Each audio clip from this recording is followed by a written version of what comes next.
Okay, so that kind of leads us, in a sense, to ask this question: how structured should a speech be?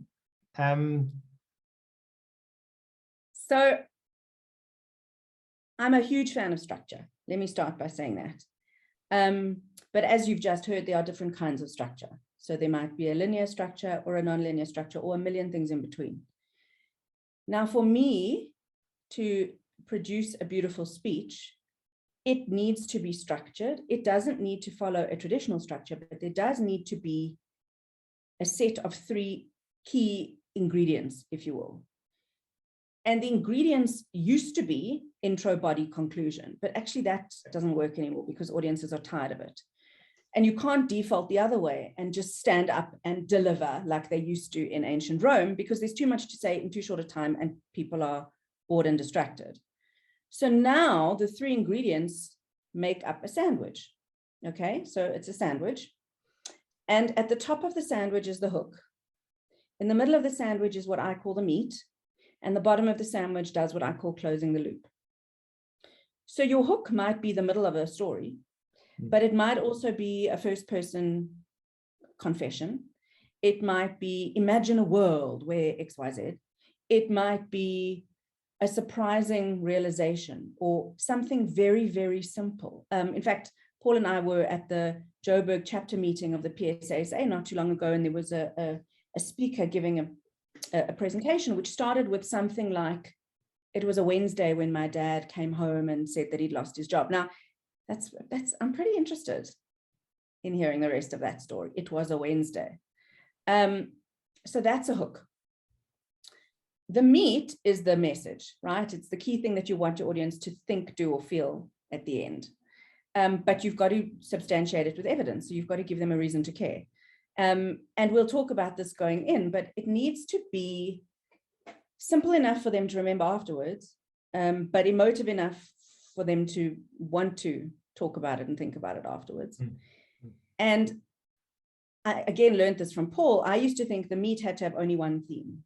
So I thought you make a speech, and if your meat, for example, is the 5 reasons subject lines are terrible, then, and you're using the theme of fishing, then you have to stick with the fishing metaphor the whole time. Actually, that's not true. If it's quite a meaty speech, you can use multiple metaphors. So your meat can be quite meaty. And then I always feel very satisfied as an audience when my speaker takes me at the end back to where they started. In other words, if Paul starts off his scuba diving speech talking about when he was 5 years old and he couldn't breathe, I want to know more about that when he ends, because that's how I know we've reached the end. And that's what I mean by closing the loop. You've got to wrap everything up in a beautiful bow. It's a writing rule as well. Don't take your audience on a journey and then sort of leave them at the top of the mountain. You've got to bring them down again gently and then say, have a nice day. So you've not only got flexibility, but you can introduce tremendous creativity in putting something together that's not just as everyone expects. Yes, but it has to be planned, because even, I'm sure, the most skilled speaker will panic at some point, and then we go down rabbit holes. I like a structure. I like knowing what it is, planning it up front, and building based on that. But again, you may not be a left brainer like me. You may be a right brainer. And if you are, that's cool. That's what mind maps are for. So if you're a left brainer like me, we like bulleted lists. That's how you write a speech in my world. It's a bulleted list that gets bigger and bigger and bigger and bigger. But if you're a right brainer, the mind map is the most magical way to write a speech, because it gives you all the freedom you need, but also a structure. Got you. So can we please talk about anxiety? Yes, we can, because anxiety is really the bedrock of all the problems that we have, and why speaking they talk about making a speech. Making a speech is actually writing it. But when they say making a speech, they're referring to delivering it in actual fact. Correct. Well, it should really be both. Now, the anxiety factor is something that we do to ourselves. It's this condition whereby we are in our own heads and things start happening to us. at various different stages, from the preparation phase right through till the hour before we're supposed to deliver it. We're busy shaking and sweating. And now the question really is why? Why do we feel anxious? And let me first say this to you. Any speaker that tells you that they are not nervous before delivering a speech is lying. Even professional speakers that earn a lot of money, they are lying to you. We all get nervous.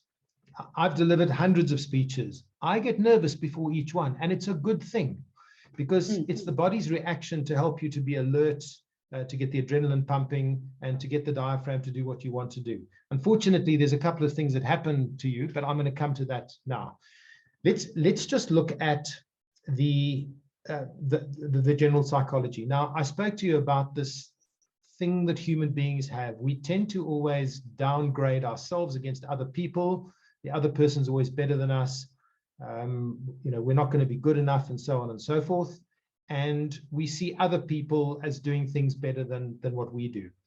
What it comes down to is it's the deep psychology of needing to belong. And the way it manifests in speaking is that it becomes a need for approval. So what we want is that our audience is going to like us. We want our audience to approve of what we say, believe what we say, and think that we're very credible, and hopefully think that we're very clever.